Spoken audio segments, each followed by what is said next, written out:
ये देखें, इसके पीछे बंदा लटका हुआ था। और अंदर भी आप देखें, अंदर भी कितनी ओवरलोडिंग हुई भी है, अंदर की ओवरलोडिंग ये देखें।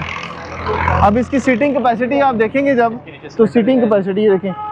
सिलेंडर तो नहीं है इसके अंदर, डिग्गी खोलें, सिलेंडर है, डिग्गी खोलें पीछे। ये जो सीट होती है ये 2 के लिए होती है, पिछली भी 2 के लिए होती है, 4 के लिए ही होती है और 4 के लिए होती है। जंगले के ऊपर ये बंदा खड़ा था, ये देखें, इस जंगले के ऊपर ये बंदा खड़ा हुआ था। तो सर इसकी सीटिंग कैपेसिटी कितनी होती है वैसे?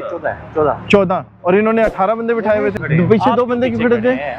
मेरा आपसे सवाल, हमने गाड़ी रोकी है कि आप पीछे क्यों खड़े हैं?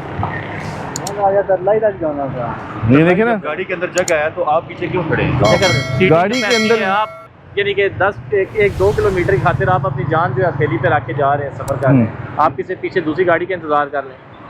तो ये सूरत हाल होती है। 15 सीटर गाड़ी जो होती है, ड्राइवर समेत 15 सीटर गाड़ी होती है और इसमें 18 लोग जो है वो सवार होते हैं, तो इसके खिलाफ अब एक्शन हो रहा है।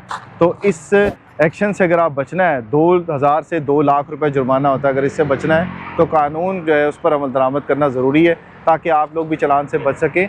और ये इस तरह की खिलाफ वर्जियाँ करेंगे तो भारी जुर्माने होंगे।